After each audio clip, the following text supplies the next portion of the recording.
Ever wonder what pushes a peaceful man to war? Today, we're diving into the epic 2000 film, The Patriot, a story of family, revenge, and the brutal birth of a nation. Our story begins in 1776, South Carolina. We meet Benjamin Martin, a widower and father of 7, played by the legendary Mel Gibson. He's a veteran of the French and Indian War, and the horrors he witnessed have left him scarred. He wants nothing more than to live a quiet life as a farmer, far away from any conflict. When the American Revolution kicks off, the Colonial Assembly debates joining the fight against Great Britain.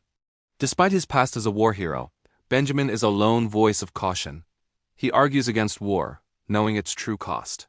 He tells his fellow colonists, "I have long feared that my sins would return to visit me, and the cost is more than I can bear." His pleas fall on deaf ears and South Carolina votes to join the war. True to his word, Benjamin refuses to enlist. However, his idealistic eldest son, Gabriel, eagerly joins the Continental Army against his father's wishes.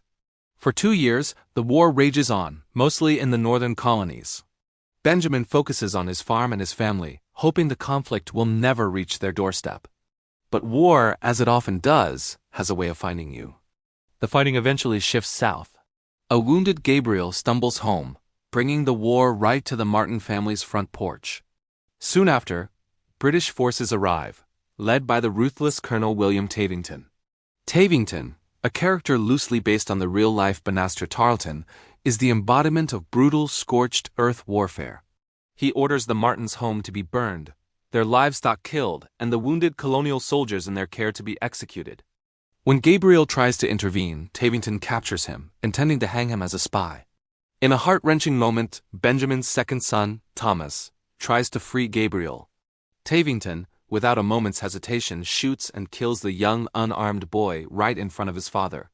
This single brutal act shatters Benjamin's pacifism.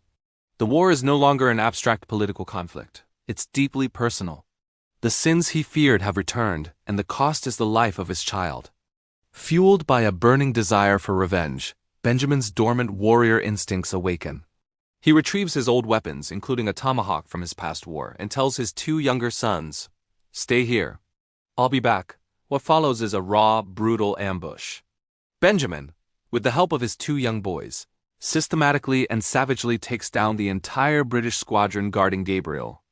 It's a shocking display of guerrilla warfare, earning him the moniker, the Ghost, from the terrified British soldiers who survived to tell the tale. After freeing Gabriel, Benjamin knows his family is no longer safe. He sends them to a secure settlement and fully commits to the cause he once resisted. He joins the Continental Army, not as a regular soldier, but as a colonel tasked with leading the local colonial militia.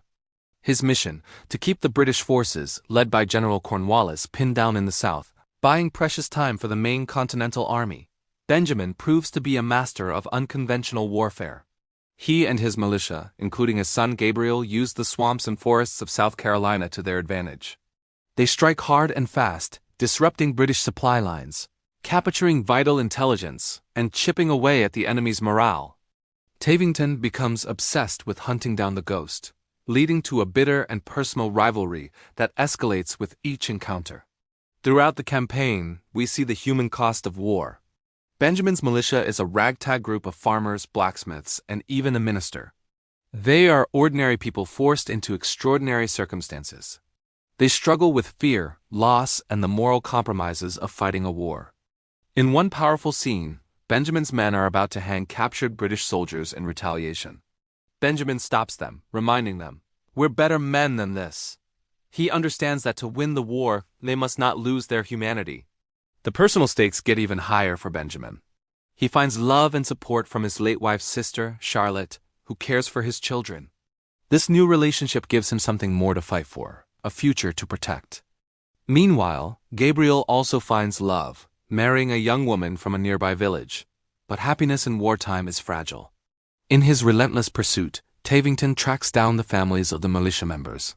He traps them inside a church and, in an act of pure evil, orders the doors barred and the building set on fire, killing everyone inside, including Gabriel's new wife and her entire family. Devastated and enraged, Gabriel leads a reckless charge against Tavington's troops. In the ensuing chaos, Tavington mortally wounds Gabriel. Benjamin arrives just in time to hold his eldest son as he dies, another devastating loss piled upon his weary shoulders. Broken by grief, Benjamin nearly gives up. He feels he has lost everything. He's ready to walk away from the war, but as he prepares to leave, he finds a tattered American flag that Gabriel had been mending. It's a powerful symbol of his son's belief in the cause, a belief in a better future. Holding that flag, Benjamin finds his resolve again.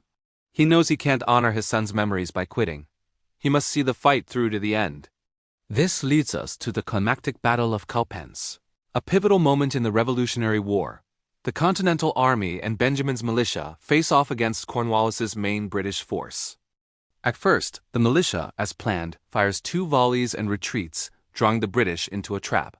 But seeing the regular Continental lines starting to crumble, Benjamin grabs the flag his son had carried, rallies the retreating men, and leads a heroic charge back into the fray. During the chaotic battle, Benjamin finally comes face to face with Tavington. Their final duel is not just a fight between 2 men. It's a clash of ideologies. It's the disciplined, professional soldier versus the citizen-turned-warrior. It's brutal, personal, and intense. After a fierce struggle, Benjamin, remembering the loss of his sons, finally avenges them, ending Tavington's reign of terror. The battle is a decisive victory for the Americans, a major turning point that ultimately leads to Cornwallis' surrender at Yorktown and the end of the war.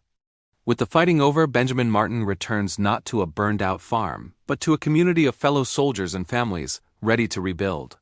He returns as a changed man, a patriot who paid an unimaginable price for the birth of his nation. The Patriot is more than just an action-packed war movie. It's a powerful story about how war transforms a man, the sacrifices made for freedom, and the enduring strength of family.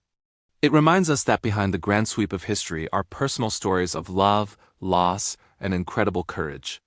Thanks for watching our summary of The Patriot. If you enjoyed this video, hit that like button and subscribe for more movie breakdowns.